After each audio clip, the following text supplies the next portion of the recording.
Rock Star MBA, 77 untapped lessons on life, business, marketing, entrepreneurship, and leadership from rock stars. Rock Star MBA.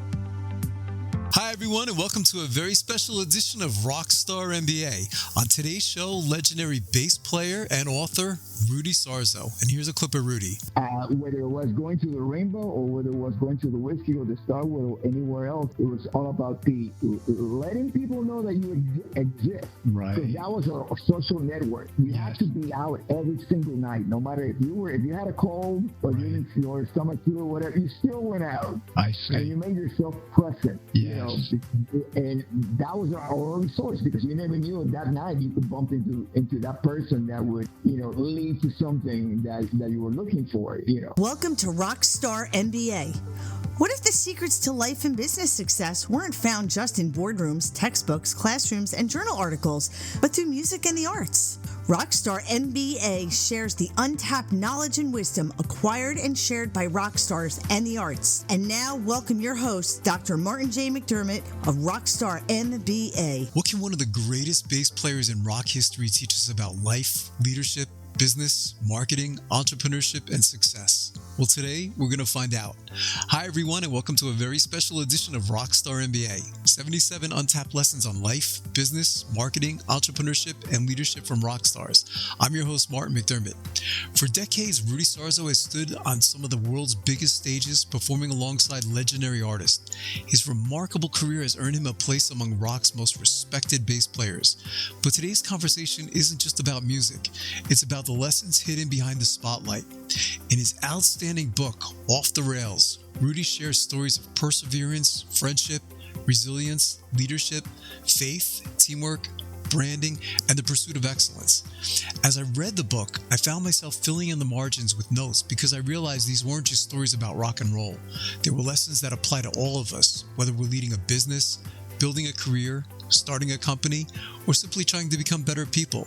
Today, Rudy reflects on more than 45 years in the music industry and shares what he's learned about life, business, marketing, leadership, and entrepreneurship along the way. So whether you're a musician, an entrepreneur, a business leader, a student, or simply someone who enjoys hearing stories behind extraordinary careers, I think you're going to enjoy this conversation. So please join me in welcoming legendary bassist, author, and one of rock's true gentlemen, Mr. Rudy Sarzo. And let's go right into our interview with Rudy. So you've experienced incredible highs, heartbreaking losses, career reinventions, immigration to a new country, and you have more than 4 decades in, I think, one of the toughest industries in the world. And most people will never get to experience all of those things. So when you look back on your journey, Rudy, what has the music industry taught you about life? Oh, wow. That's a really, really good question, because I have to look at it and say, I actually, as far as my own reality of what the industry music means to me and is to me, it's the reverse. It's what every lesson that I learned before I became part of the music industry taught me. It's interesting because what I love about your story too, Rudy, is, I mean, you talk about, you've spoken about your faith publicly, and I know you're an avid reader of the Bible, and it's influenced the way you approach both life and your music. You told the story in the book, how you were sleeping on, I guess it was Kevin's floor, and then the same night, I mean, you're in a plush place, I guess, with Ozzy. And you had this great quote. You said, as long as my fingers are working, I'm going to keep trying. But if I never make it, my relationship with God is more important than anything else in life. I feel like that was one of the defining moments in your life, too. It seems to me like you kind of became at peace with yourself, didn't you?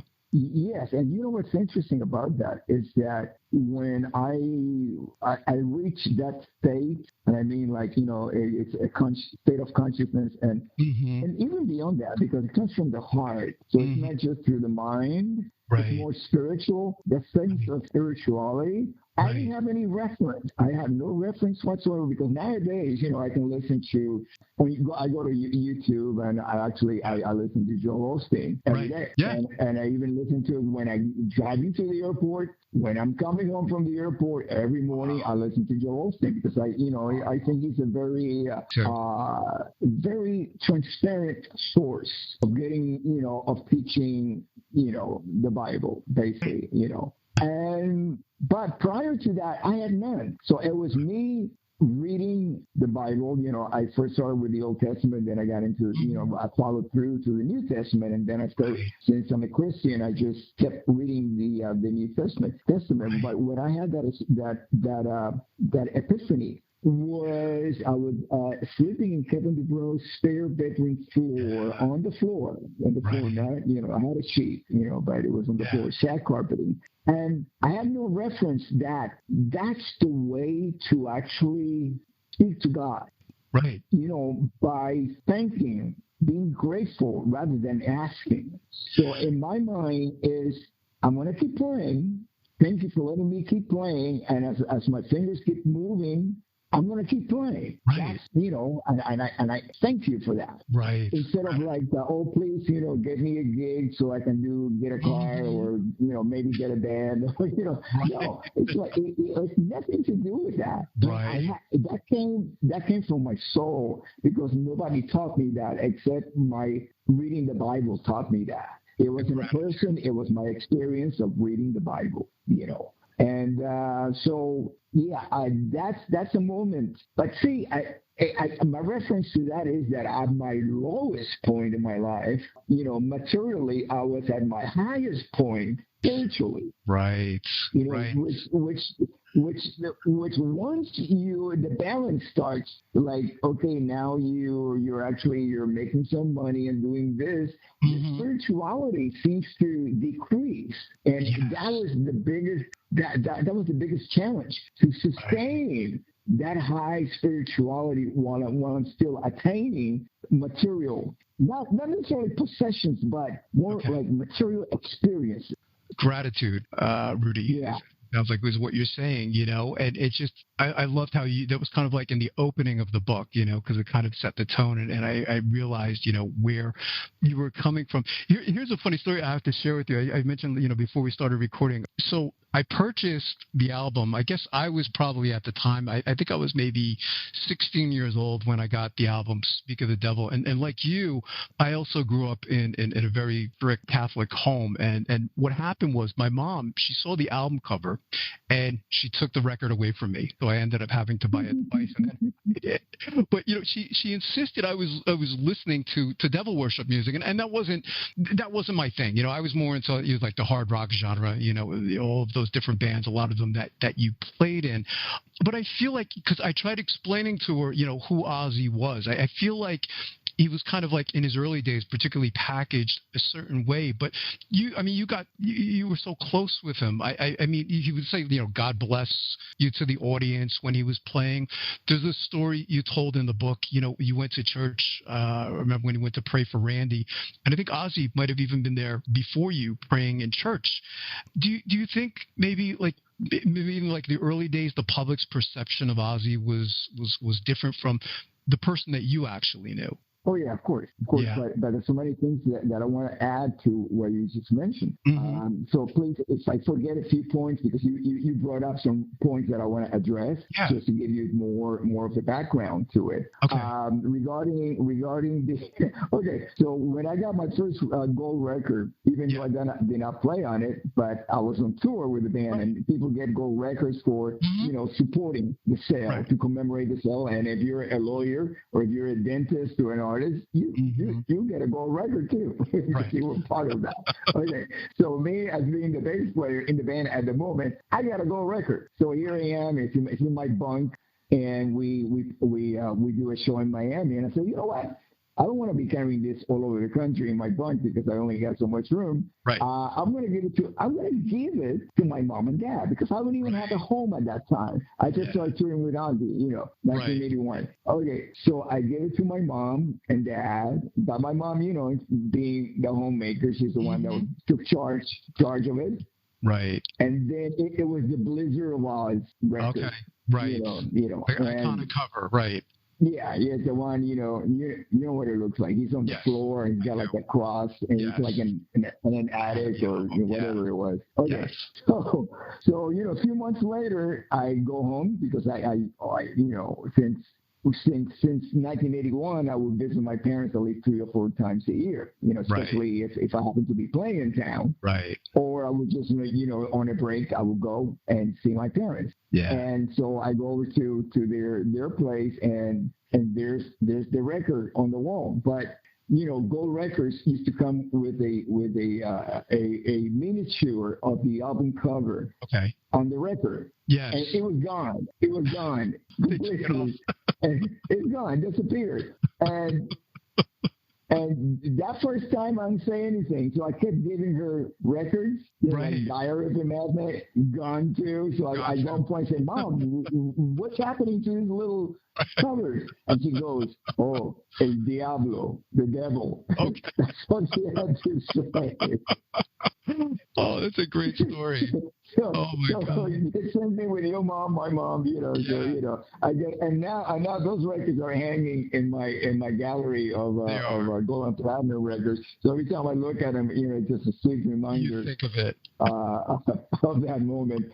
As far as Ozzy and his it was all marketing. Here he comes from Black Sabbath. So how are we going to take Ozzy's image as a solo artist beyond Sabbath?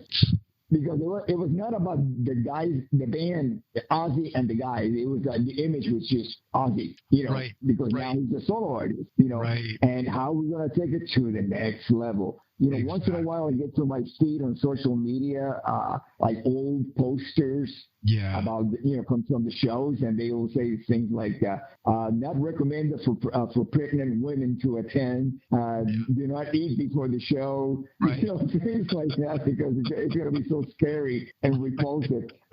And it never was. It was just us playing. We will have children that somehow they were, so let's say kids from the record company rep or the local radio station, they wanted to see the show. So they'll come backstage and, they'll bump into me as I'm walking, going around the backstage there, and they go, mister, so where's the goat? The goat? The chickens or the... What goat? Yeah, the goat that Ozzy's going to blow up on stage tonight.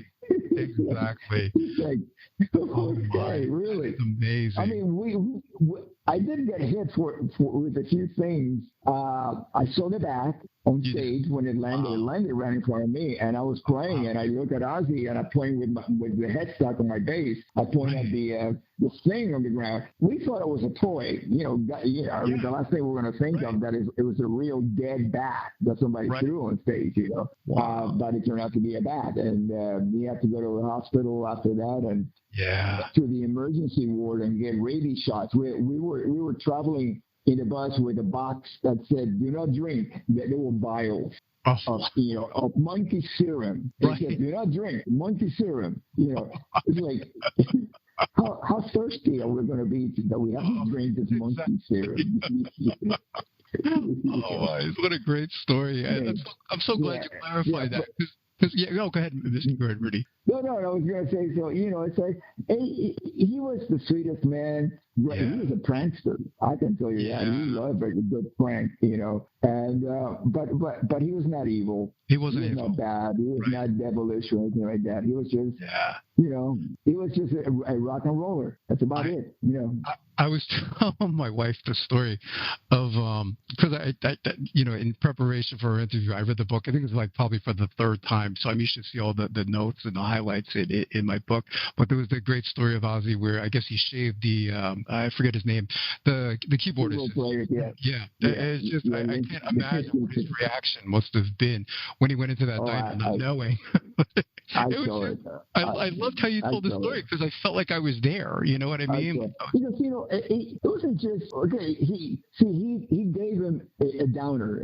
I believe it was a Quaalude. Right. Those were popular back in the 80s and 70s. So he fell asleep. The keyboard player Lindsey Bridgewater, who we had on the side of the stage. Like if you watch the Rochester footage of us performing in this little studio, you're going to see and hear him play the intro to Mr. Crowley. Mr. Crowley on the side of the stage. So on my side of the stage. So, but for some reason, Ozzy said that there were too many people on the bus, so he wanted to get rid of Lindsay because he was not on stage. Yes. You know, he was on the side. Yeah. So he figured this is how I'm going to do it.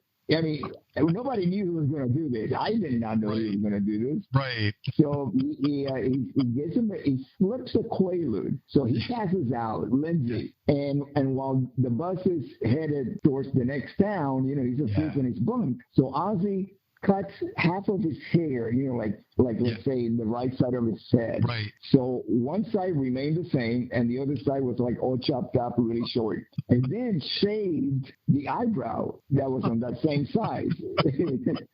So he just waited for Lindsay to, you know, waited for us. We used to stop at truck stops every night. Yeah, right. And it could be 2 or 3 o'clock in the morning, so we'll be staying up for the show.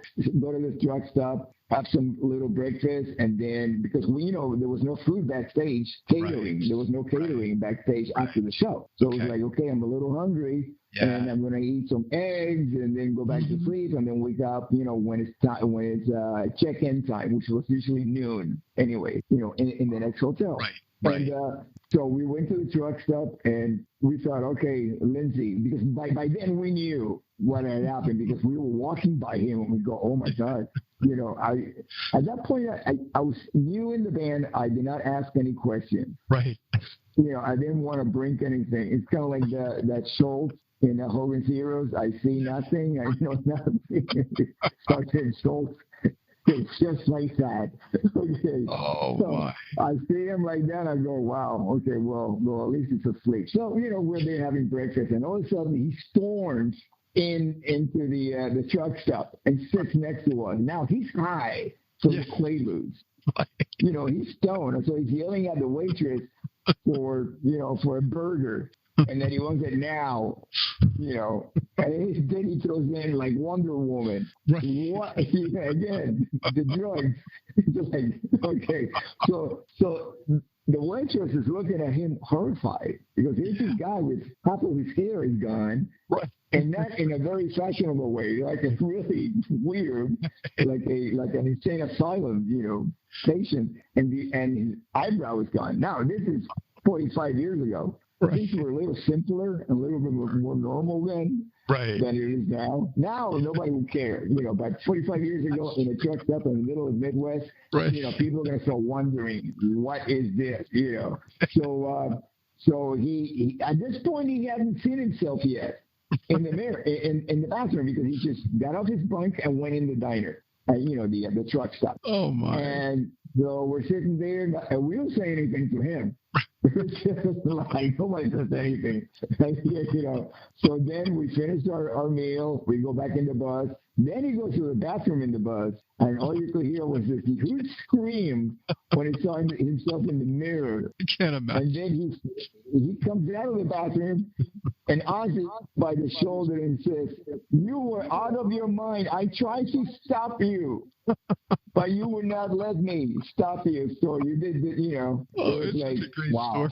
Okay, so Ozzy convinced Lindsay that he had done this to himself. Okay, so we were on our way to Boston. So I remember checking into this hotel in downtown Boston. Right. And which happened to have a barber shop. Okay. In the lobby. You know, in the bottom area, and also like a gift shop. So first, you know, you have to make an appointment for the barber shop. So he's waiting around, but he's buying eyebrow pencils. Oh my! Pencil in the missing eyebrow. Oh my! What a great story. And then he got a haircut to even out the other side. So now he's got short hair. And Ozzy's going, man, I can't have you looking like that, hanging with us. You know, you cannot be seen with us looking like this. So we're going to have to put you in the crew bus. And that's how it was done. That was mission accomplished, right, Rudy? It was like Ozzy exactly what he wanted to do.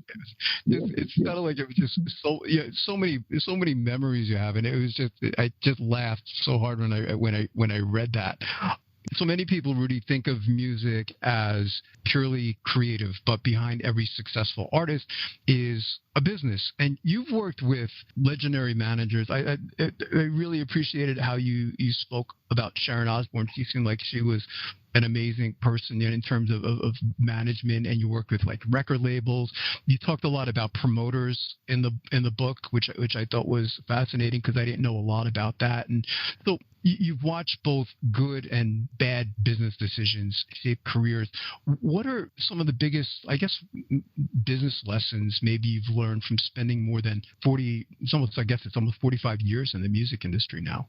Yeah, I'm going to say what I think is the biggest cliche is that it's always changing. It's completely different.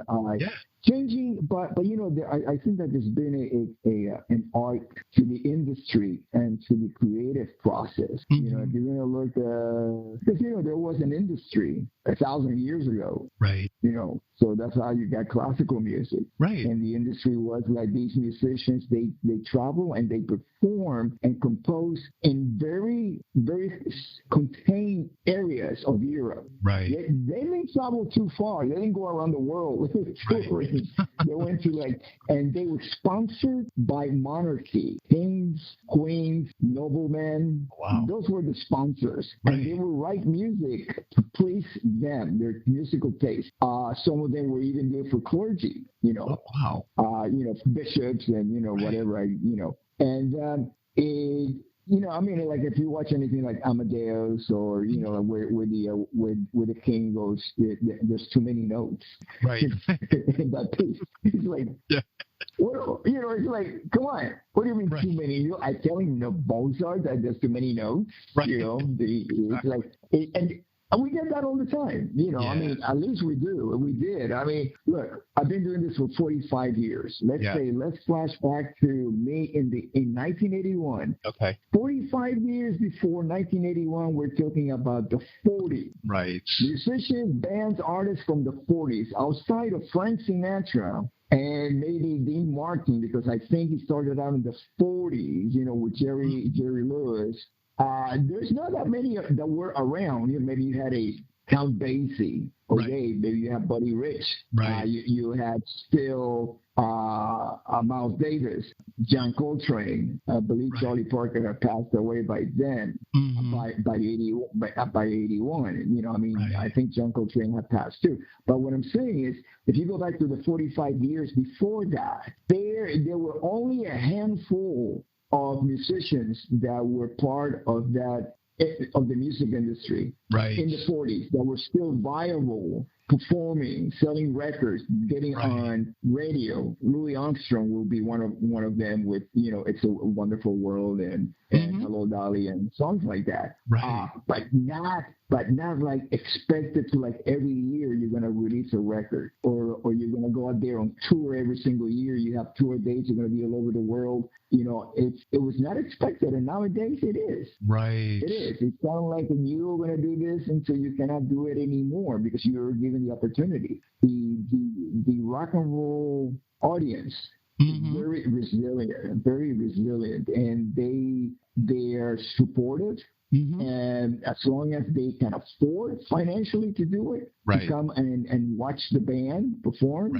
or maybe even buy a shirt or something, they will. They will, because we are kind of like oxygen for their existence. Music is, in general. I'm not saying our band Quiet Riot, but I'm saying that in general, that music is oxygen for them. It is. Right. Yeah. Right. Yeah. You mentioned Quiet Riot, because when I was reading the book, Rudy, there was one story that fascinated me. It was your idea. In my classes, in my marketing classes, I talk a lot about using your loyal customers, and you came up with this idea of having Quiet Riot fans demonstrate outside of record company offices, and I thought that was brilliant. How did you come up with that idea? I mean, what made you think of that? Because I thought it was very clever. Desperation. That's a good answer. I was like, what else can we do? Here we are, Right. every time they tell us, bring us some new music, we go in the studio, we spend all the money that we made playing on the weekends that we could use to pay our rent to make these demos, and we go back to them and they say, oh no, we're not interested. That song that we asked you to write, those type of songs are not in the charts anymore. So come back with something else. So we were just chasing our tails, So what better way than to show, like, listen, we have a fan base. We got people who believe in us. Maybe you should believe in us too. And we organized this demonstration. But here's the tricky part. And then again, this is 78, 79. I think it was 79 towards the end. We got 2 flatbed trucks to transport the fans. That's it. They were on the flatbed trucks being driven by our roadies, which were just kids just like we were. Right.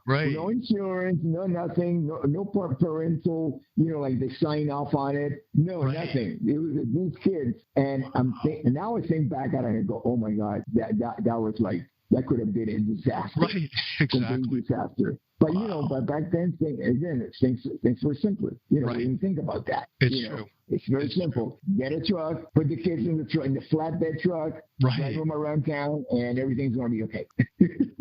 You don't even think of that. I think you even mentioned, like, even permits, Rudy. Like, you wouldn't even think of that, right? It was like almost like you have to get a permit for something like that, right? Yeah, of course. The band was based out of Burbank, so the first demonstration was outside of I believe it was Warner Brothers. Yeah. That was based out of Burbank, and they got kicked out because they didn't have a permit to demonstrate. So we had arranged, it's like we knew people that knew people. So somebody knew a public relations person that said, I'm going to let some journalists know that that's going to be a demonstration for you guys and your behalf from your fan club at these record companies at a certain time. So everything was timed. But once we got kicked off, the scheduling got thrown off completely. And they kept missing us until the very last one, and that was right in front of CBS Records on Little Santa Monica in, Westwood? I believe it's Westwood, that area. Okay. Yeah.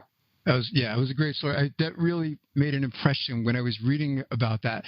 And, it was interesting, in sticking with Quiet Riot, there's so many things in the book. There's a story you told how I think you were going to see Van Halen, and the Van Halen show was sold out. So you said, okay, I'm going to go to another club and I'm going to go see Quiet Riot. And it seems to me like one of the things you were impressed with, I think a lot of people were impressed with Quiet Riot, was that this was before you were even in the band, was that they played a club almost like they played an arena. It's like they had the sirens, from what I understand. It was kind of like this, they acted like they were an arena band, even though they were playing a club, and I always said there must be like some lesson there, Rudy, is like act as if you're that person before you become that person, if you see where I'm going with that. This is how we survived the period of going from glam rock on the Sunset Strip to when new wave and punk came in the late 70s, made that transition. And then again, like once Mental Health came out, that's when record companies in 1983 started looking at their own backyard on the Sunset Strip to see who else was around that they could sign and promote and so on. So basically, all of that, we always used to look like we were rock stars. That was that. If you were walking down the street and in the middle of summer and it's about 100 degrees, you still wore your leather outfit in the middle of the day. That was your identity. This is who you are. You have to look like you're about to go on stage in an arena, even though you might be on your way, like I was, to work selling smoothies and making veggie burgers. I remember you mentioned the book you were working at. I forgot it was called Mix Something, wasn't it, Rudy? I McNatural. That's it, McNatural, which I never heard of, but it makes I think that it's fascinating. And there's something about that day, I think, is where God's hand kind of played a part, because it was interesting. So you go to see Quiet Riot. I mean, you're not in the band yet, but something about that day I think you were really good at as a young person, and still today, is networking, because you actually spoke to Kevin after the show, didn't you? And I think that was one of the defining moments in your life too, wasn't it? Yeah, once I connected into whiskey to see Van Halen, somebody mentioned, hey, listen, there's another club down the street, which is Holloway. You take that, and by Crescent Heights, there's this place called Starwood. I had no idea who was playing. All I knew is that there was going to be other musicians. Whether it was going to the Rainbow or whether it was going to the Whiskey or the Starwood or anywhere else, it was all about letting people know that you exist. Right. So that was our social network. You had to be out every single night, no matter if you had a cold or your stomach flu or whatever, you still went out. I see. And you made yourself present. Yes. And that was our only source, because you never knew if that night you could bump into that person that would, lead to something that you were looking for, on audition or joining a band or whatever. So when I walked in, there was actually a band called Bad Act, where Dana Strum, who actually plays a huge part in making Ozzy aware of Randy Rhoads. Because Dana was relentless about that. And we do a lot of shows together. He's one of my dearest friends. And we always, I always thank him, because if it wasn't for Dana, introducing Randy to Ozzy, I won't have the same story, or maybe no story. Exactly. He knows how I feel, but I want everybody else to know how I feel about, how the important part that Dana played in this whole thing. And so I walked in, and there's Bad Axe, which is a band that Dana was in, and it was very Sabbath-like. Okay. Which most of the band at that time were more glammy, more glam, and glam rock, and to have a band like Black Sabbath-ish, that was like, okay, this is cool, this is different, And then out comes Quiet Riot. And I was really impressed with their production, and of course, how many girls were standing in front of Randy. I got it. I got it. The guy had everything. But then again, it looked like he's been doing it for a while, because you just don't develop a following like that over the weekend. This is like bona fide fans, because they dress like him. If he wore like a little polka dotted bow tie and a little polka dotted vest and so on, they were dressed just like him. Wow. So that really caught my attention. So, this is something that I've always done. When I see somebody that I feel like, okay, these guys are almost there. Right. It's always good. It's always good to go up to them and say, hey, man, I just saw your show, and keep going. What you're doing is really great. It's very different. I think you guys are almost there. Just keep doing it. Right. I've always done that. When I first met Frankie Banali, I met him because I had watched his band called Ginger open up for David Bowie the night before I met him. And I didn't know who these guys were. I went there just to see Bowie on his only Ziggy Stardust and the Spiders from Mars tour in the United States in 1972. And that was one of the last stops. It was Dania, Florida, at a place called Pirates World. So Frankie, he was the most impressive thing to me out of the whole night, because it was heavy, and it was rock, and it was something that I really loved, and rarely watch live, But he was really far.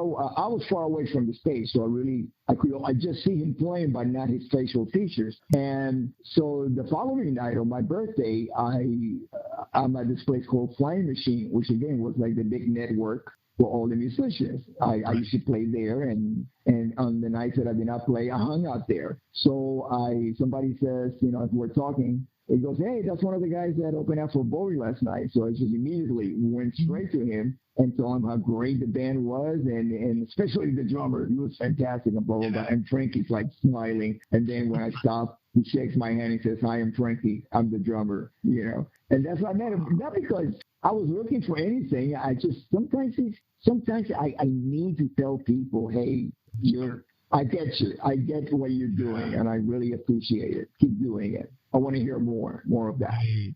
What an amazing drummer he was, Rudy. I loved Frankie Banali, the way he played drums. And then, I mean, you played with the most amazing people in the world. I mean, you played with Tommy Aldridge. You said, I remember you said something once. I wrote it down. You said Tommy Aldridge, on a bad day, he's great. And on a good day, he's awesome. I mean, he's one of the most amazing drummers. I mean, you've played with all of these incredible players. I mean, Randy Rhoads. I mean, it's amazing. So, I mean, after working with like these extraordinary people, I mean, what have you learned about, I mean, were there any like lessons on like leadership and being part of a successful team? I mean, Ozzy's team, I mean, it was just so tight, having you, Randy, Tommy, Ozzy. I mean, it was just such a tight team, but what have you learned about being on part of a successful team? Yeah, the best leaders to me lead by example. You just follow what they're doing, which is, once I started playing with Randy, I knew that I have so much to learn, even when he was just local musician, because he was a teacher. So when I started teaching at his mom's school at Randy's request, I didn't know how to teach.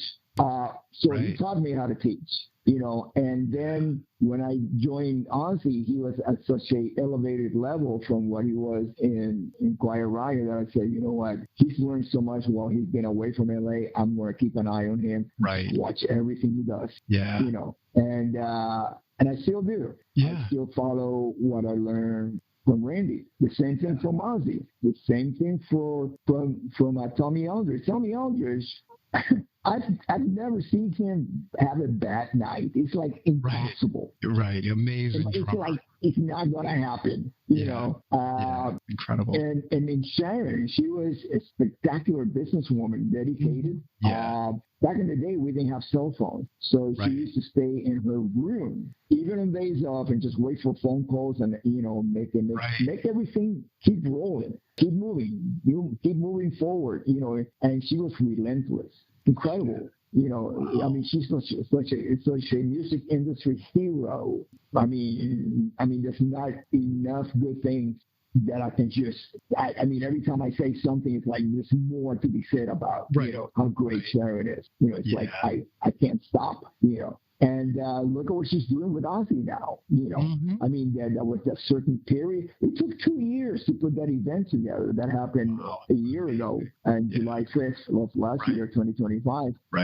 Massive event. One thing is to like watch it on TV, another thing is to see the massiveness of, because there were a lot of people in the stadium, but there was also almost just as many backstage. And everything was run. So it actually went ahead of time, because there was like a little leeway in case of technical difficulties. No, the show went so well that it ended not only on time, earlier.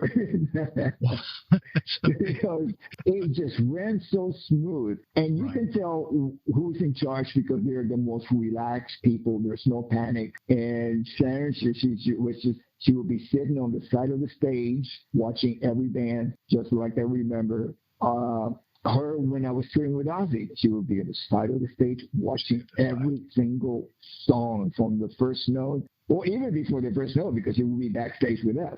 And she would be the one walking Ozzy on stage and getting everybody amped up and everything. And then we do the last song, and then we're in the bus with her. And still that energy, congratulating everybody and being so positive, and so and it was just incredible, because you rarely, managers usually don't travel with the band. They stay behind in an office, run the business, and they come out to the New York City days, the Garden or the whatever in San Francisco or LA, whatever, but not every day.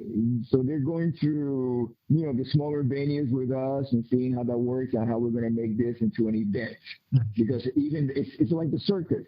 No matter if the circus could be in New York City, but also when the circus hit that B market or C market, it's got to be an event like this never had before, because you got to draw the people out there and make them feel like we're here for you. That what you're going to witness tonight is just for you. This is not a reenactment of what we just did in New York City. We're playing tonight for you. She seemed like an amazing person. I was trying to see what I could learn from her. Rudy, you told a lot of great stories about her in the book. She seemed like she had this interesting demeanor where I know was one time she was reprimanding some guy who was selling shirts outside the concert, And, she was just, I guess that's important, isn't it? To be there as a manager, to see that those things are happening, to protect you guys from things like that happen, protect the brand. You have to protect the brand. And she did that marvelously. And she did that with, if a male manager would do what she was known for, it would be taken for granted. Wow, what a great manager. Look at this guy. He really, but if a woman does it, it's kind of chance like, oh, wow, she's a little, I'm not going to use the word, but, Yeah. But she was tough, but she also had an elegance about her too. Like she has this charm about her. I remember there was one story you told. It was funny because the first time I was ever exposed to Rudy, what really impressed me when I saw the concert, the Ozzy concert live. Brad Gillis was then playing the guitar at the time, but the way you played bass, it was interesting. I was curious because you had this like unique style, but you were kind of like, you told the story in the book. You said you were kind of like boxed in. I think Sharon kind of approached you and she says, okay, because you like to move around the stage a lot. She said, kind of just stand in this spot. But it was the way she told you, but you made it work though. You still made, the way you played, you were so into it. And I never seen anyone play bass like that. And I think that's where I was like, oh my God, who is he? Yeah, one of the things that I think they become misunderstood about what I wrote. What I wrote was, because I learned from that. See, what happened was my only reference that I had up until that time was from playing on the Sunset Strip. And it was a whole different reference than from being in a metal band that originates, or the consciousness originates from Birmingham, which is a whole different. I had never been to Birmingham before, so I would not know. In fact, at the time that she did that, I still had not been to Birmingham, Birmingham, England, UK. And so she had to take me to the side. This was like a couple of weeks into the tour. And she takes me to her side and says, listen, this is a metal band, and this is what we do, And so she says, you see the square here on the ground? So she drew it out on the ground. So, okay, I want you to stand here. You don't go in front of Ozzy. You don't go, you might go behind him, but do not go and put your foot on the drum riser. So it was just all these parameters, and then if you look at Black Sabbath, that's the way it was. Geezer stood in one spot. That's true. Tony had stood in one spot. So it wasn't. So what she was trying to do is, in order to launch something, you have to have a platform. A base, a platform, a base. And so you start from that base, and then you launch something. And that base, that platform, without me being, image-wise or performance-wise, like a traditional metal musician from England, from that, it would have not worked. We needed everybody to be sturdy, to keep that platform steady, so the band Ozzy could be launched from that. The launching pad. Yeah, but you made it work though too, Rudy, didn't you? You know what I mean? You said, okay, well, this is what I have. I have this box, that I have to play in. But you had your own style. I think you mentioned maybe in the book. You came up with your style. Even the way you play bass. When you play it upside down. You're very distinct. I think when people think of the great bass players, your name is right there on the top. You came up with this own unique style. That style, I think you came up with it even at a young age, though, didn't you, Rudy? Were you were younger then, right? When you started playing it upside down? Well, things like that I learned how to do in clubs, because we used to play 6 sets a night, 45 minutes long, and then 15 minutes break, and then go back on. And so the last 2 sets were actually a repeat of the first 2 sets, because people were not there for the first 2 sets, and they were there, so we had a different crowd. And so I had to keep myself entertained, and awake, because these were like late hour shows in Miami. Miami was a late hour club, market. And So I developed all of that, but at the core of it, it was just about survival mode and adaptation. I learned to adapt at a very early age because I don't consider myself an immigrant. I'm a refugee, and I tell you what the difference is. An immigrant, just if you come to this country because you want a better life, you're not running away from anything. You're running to an opportunity, a better life. Right. My family left Cuba because we were running away from communism. Yeah. And we could never return. As a matter of fact, I lost my citizenship status as a Cuban. Oh, wow. And I didn't have a passport. Yeah. When I went on tour with Ozzy, because I was not a Cuban citizen and I was not an American citizen yet. Right. And all I had was a re-entry permit, a little piece of paper that said, Rudy can come back to the United States. And I traveled Europe. And once I landed in Germany, this is 1981, and at that time they had all these hijackings going on. And they would take people, hijack a plane to Cuba, basically, is what it was, And so I was the last in line of the band to go through customs. Yeah. And so instead of giving them a passport, I gave them this little sheet of paper with no visa, no nothing, and no photo. And guys with machine guns just came running out and pointing it at me. And it's like, oh, God, I thought I was going to be sent back to Cuba.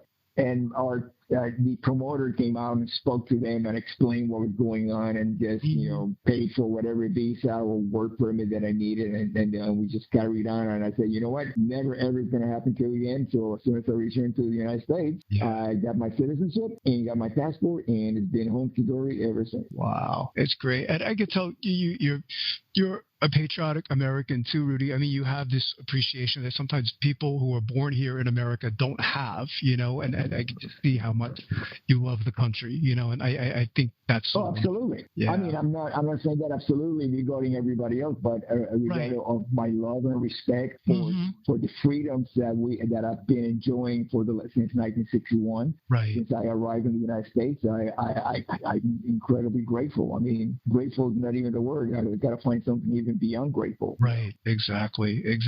I love how you told the story of when you were on tour, and it seemed like one of your daily rituals was you and Randy would go out, you sightseeing, when you get to a location. It seemed like, that's where you were becoming best friends, with Randy. How do you think that history will remember Randy, Rudy? I mean, do you think like in 200 years, like you were talking about, like people like Mozart and things like that. Do you think in 200 years, like people will still be talking about Randy? I hope so. Yeah, he passed away at 40, it was 82. That's 44 years ago. Yeah. People are still remembering him, especially the new generation. They discover him.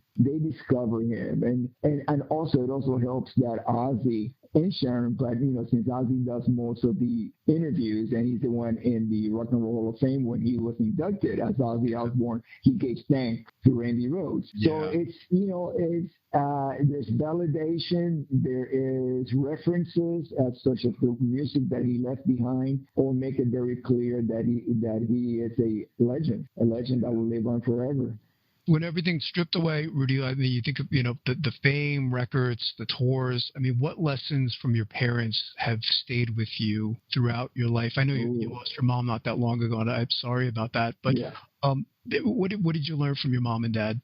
Survival. Yeah. Survival and integrity, and maintaining integrity where you do commitment. Yeah. Commitment. All the good stuff. Yeah. Faith. Yeah. Faith. All of those things. Yeah. Gratitude. Yeah. Gratitude. Oh, yeah. That's wonderful. It was very brave of your dad, and your mom. When you said you left the lights on in Cuba, and you went to the airport, you tell the story how you left early, and just driving to the airport. I mean, that was very brave, wasn't it, to do something like that? It was, especially for a young couple, going to a unknown country. That's why when I say unknown, I mean language-wise, and the language barrier. definitely.